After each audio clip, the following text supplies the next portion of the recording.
Welcome. In today's video, I would like to discuss how most people unconsciously trap themselves in this limiting identity, which ultimately keeps them stuck in place, especially when it comes to intelligence or creativity. This is something that I have faced firsthand over the course of many years of my life, and perhaps you have as well. So, in this video, we'll discuss why it's an issue and how you can reframe your thinking when it comes to limiting beliefs, adopting new identities, and how in doing so, it can better serve you in terms of intelligence and creativity. So, let's begin. I never considered myself to be a creative person. This was because for many years I associated creativity with drawing and painting, creating sculptures, making crafts, etc., etc.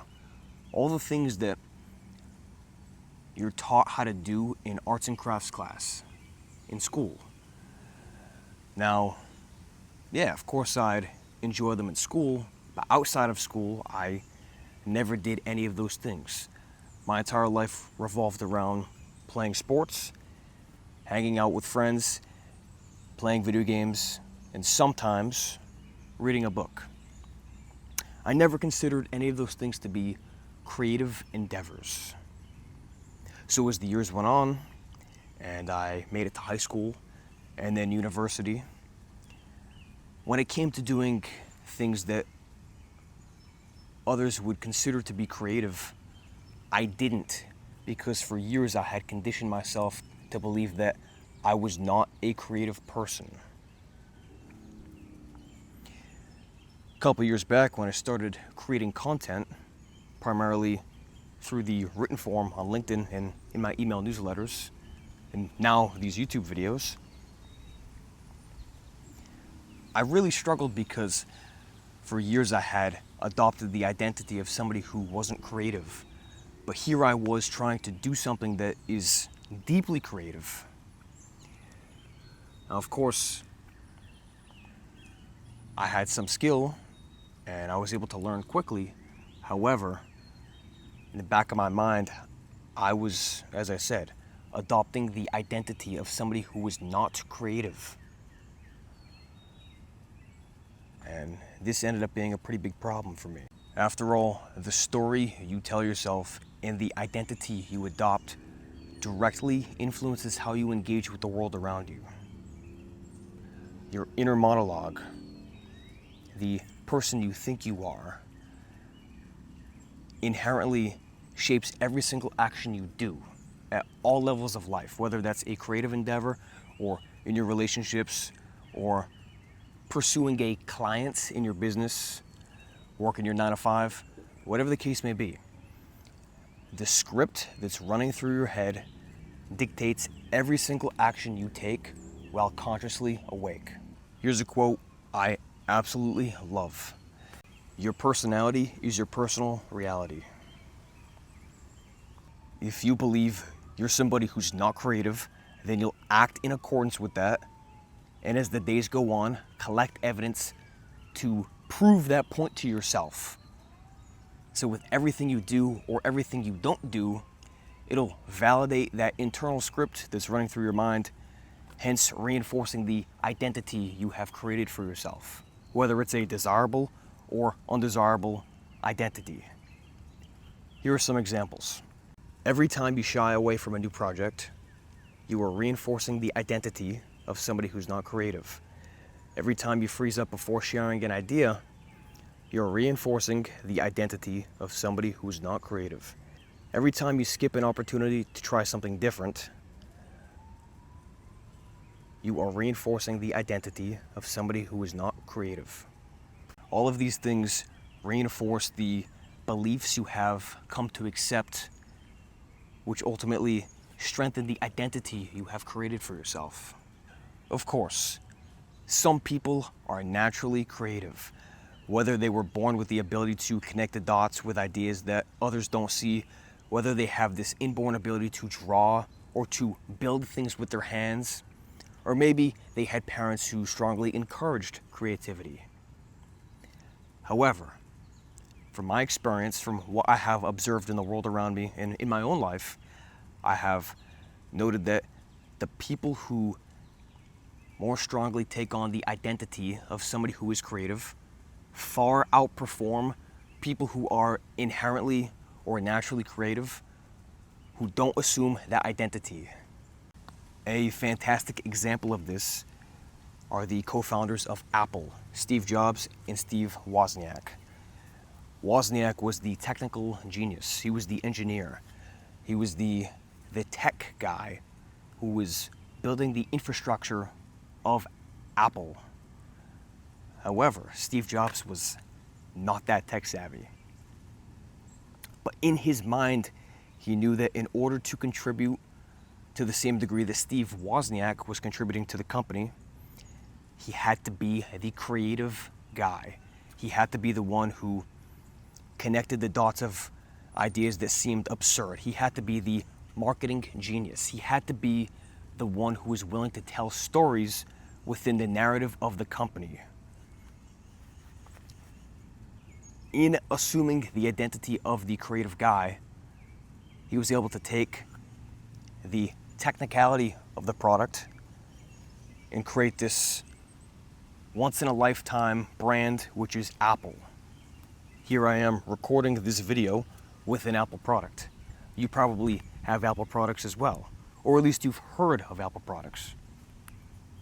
It was not the technical genius of Wozniak, though that was super important, obviously, but the willingness to push the boundaries of creativity of Steve Jobs, which made this company become a household name to everybody across the entire world.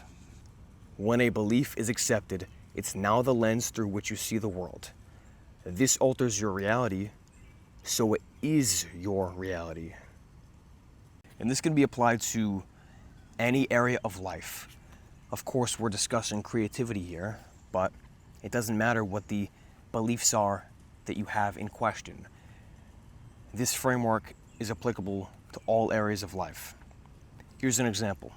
So, for a while, I considered myself to be a socially awkward person. I went into conversations anxious that other people would identify my social shortcomings and think, oh, he's strange, he's weird, oh, he can't look me in the eye, oh, why is his body language like that? And because I believed those things so deeply, those thoughts were reoccurring. And since those thoughts were reoccurring in my mind when I was entering social situations, I acted out in a way that was socially awkward. My behaviors reinforced the thoughts and beliefs inside my mind. But when I flipped the script and I began convincing myself that no, you are not socially awkward, you are an active listener, you are persuasive, you are charming, you're a great speaker, then everything changed.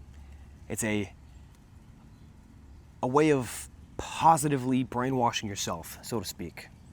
Because after all, the external world is a projection of what goes on up here. That's the principle of mentalism. Everything you perceive, everything that you experience, everything that you feel in this outer world is just a reflection of what's happening in here. Little side tangent, but that's where I'm going with this. The thing is, you can't look yourself in the mirror and scream these positive affirmations. I am confident. I am creative. I am charismatic. I am beautiful. You can't just do that every day and think that you will embody those changes into your everyday conscious life. Because the truth is, you must have coherence in 3 areas of your life. To fully embody the identity of someone who's creative, you must have alignment between mind, body, emotion. Otherwise, nothing changes. It is the thoughts in your mind, it is the actions you take with your body, and the emotions you feel when shifting those beliefs you have inside your mind. Because Without that trifecta of coherence, as I said, you're just mindlessly screaming affirmations to yourself in the mirror, or you're acting the same way in this 3D world without changing what goes on up here. You need coherence and alignment between mind, which is your thoughts, body, which are your actions, and emotion, which are your feelings. Without those three, nothing changes. I hope this is making sense, because I understand that concepts like these can be a bit out there for many people. These aren't things you're necessarily taught in school or even by your parents or anybody else within your social circle, because we, in my opinion, unnecessarily emphasize action. Of course, action is important, there's no doubt. I'm sitting here recording this video. This is in action. However, if I didn't have the mental conviction, if I didn't have the thoughts that, hey, I'm going to make this video and make it the best damn video I can possibly make, and if I didn't have the feeling that I knew it was true within every fiber of my body, then this action of making the video would be pointless. And perhaps I wouldn't see the results I want to see from making this video. Again, a little side tangent right there, but I hope that example helps you further understand what I'm trying to get at here. So, when it comes to creativity, how can you adopt the identity and shift your beliefs to become that of somebody who is creative? Let's say you want to start playing an instrument. Let's say you want to start writing poetry. Or perhaps you want to even make videos just like this. But in the back of your mind, you're thinking, I'm really not that creative. I'm not so sure. I've never done something like this. Will I actually be good at it? I have a 3-part approach that shifted the way I view creativity and continues to help me engage with these creative things every single day without those limiting beliefs. Step number 1 is the identity audit.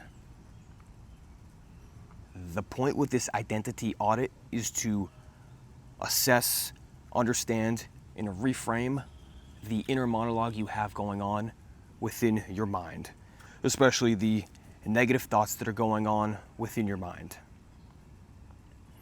We all have this ongoing dialogue, and from my experience, these thoughts in my mind have become quieter now that I have engaged in meditation and journaling, active imagination, and all those other things which we can discuss more in other videos.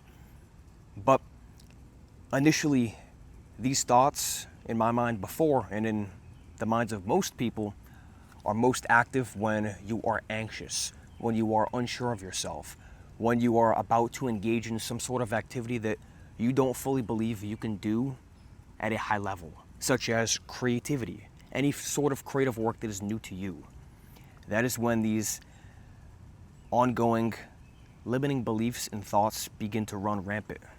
And the thing with these thoughts is that they shape your perception of not only yourself, but how you can engage with the world around you. So a few questions you can ask yourself when doing this audit of your internal dialogue is, why do I think this? Do I honestly believe it? Is this belief serving my creativity or harming it? Just take some time to reflect and be honest with yourself. Most people never actually ask themselves these questions, and instead they just let those seemingly random and unconscious thoughts just run rampant. You don't need to let that happen. You can consciously understand what's going on inside of your mind, raise your own awareness to it, and shift them to however you'd like them to be. But you need to take the time to reflect. And that is where this identity audit is so powerful. Step number 2 is deliberate discomfort. So what you want to do for this one is find some sort of creative endeavor that aligns with who you authentically are.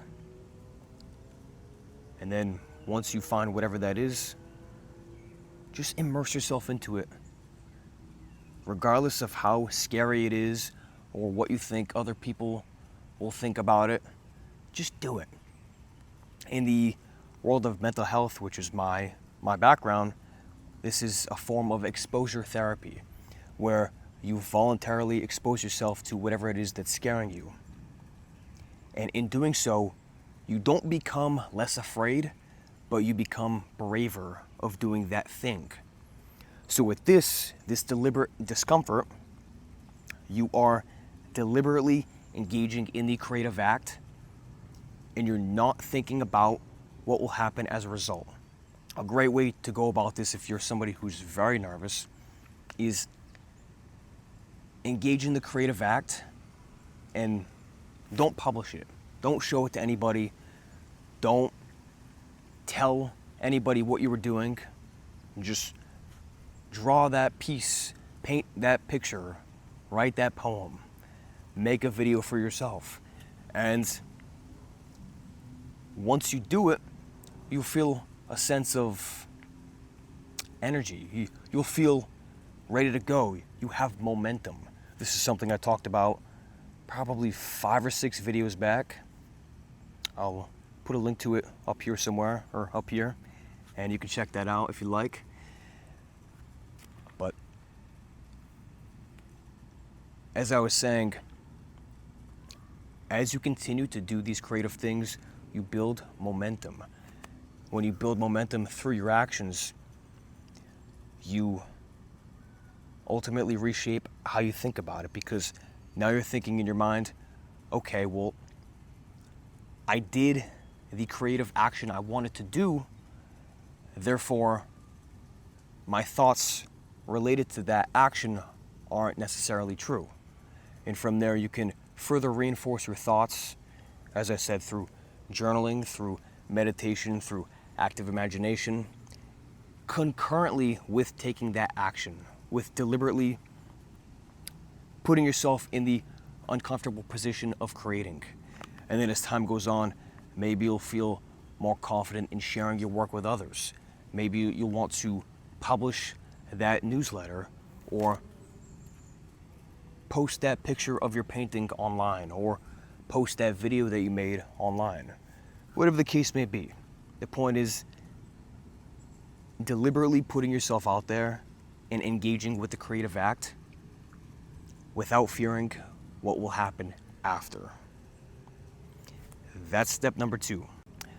Step number 3 is future casting your actions. Once you have challenged your internal beliefs about your lack of creativity and actually done the creative work you wanted to do, ask yourself this question: how would someone with this new creative identity act tomorrow? What would they learn? What would they try? And then sit down, close your eyes, and visualize a future where you consistently engage in that creative act. Visualize a future where you are embodying the identity of somebody who is creative and feeling it within every fiber of your body that you are meant to be a creative person, that you are meant to be somebody who puts out value into the world in whatever way, shape, or form it is, because that is who you are. When you can do that, make it a daily practice. So with this, you're doing the inner work of reshaping your mind, reshaping your beliefs, reshaping your emotions, and you're also doing the action daily. When you pair this mind, your thoughts and beliefs, body, your actions, and the emotion, which are your feelings when you're doing these things, then your identity changes. You become somebody who is truly creative, and you believe with complete and utter conviction that you are meant to create. So, I hope you enjoyed this video. This was based on a newsletter I wrote probably 2 or 3 months back, so revisiting it was a bit tricky to wrap my mind around the concepts again.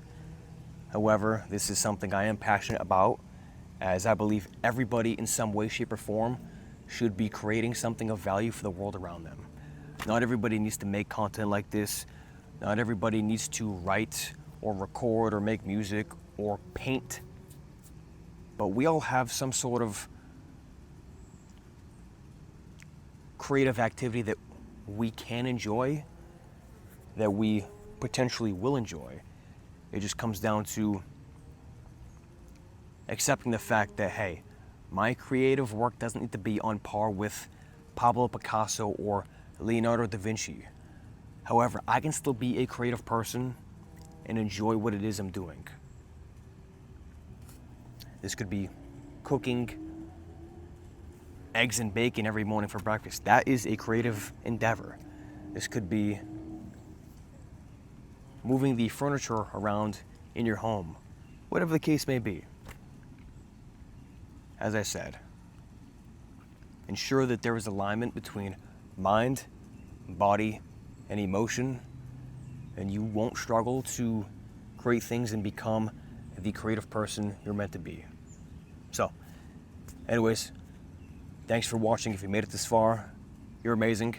And check out below, I have a creativity email course. It's completely free, and in doing so, you'll be on my email list where you can see the ideas for these videos before they come out. For now, you take care. Have a nice day.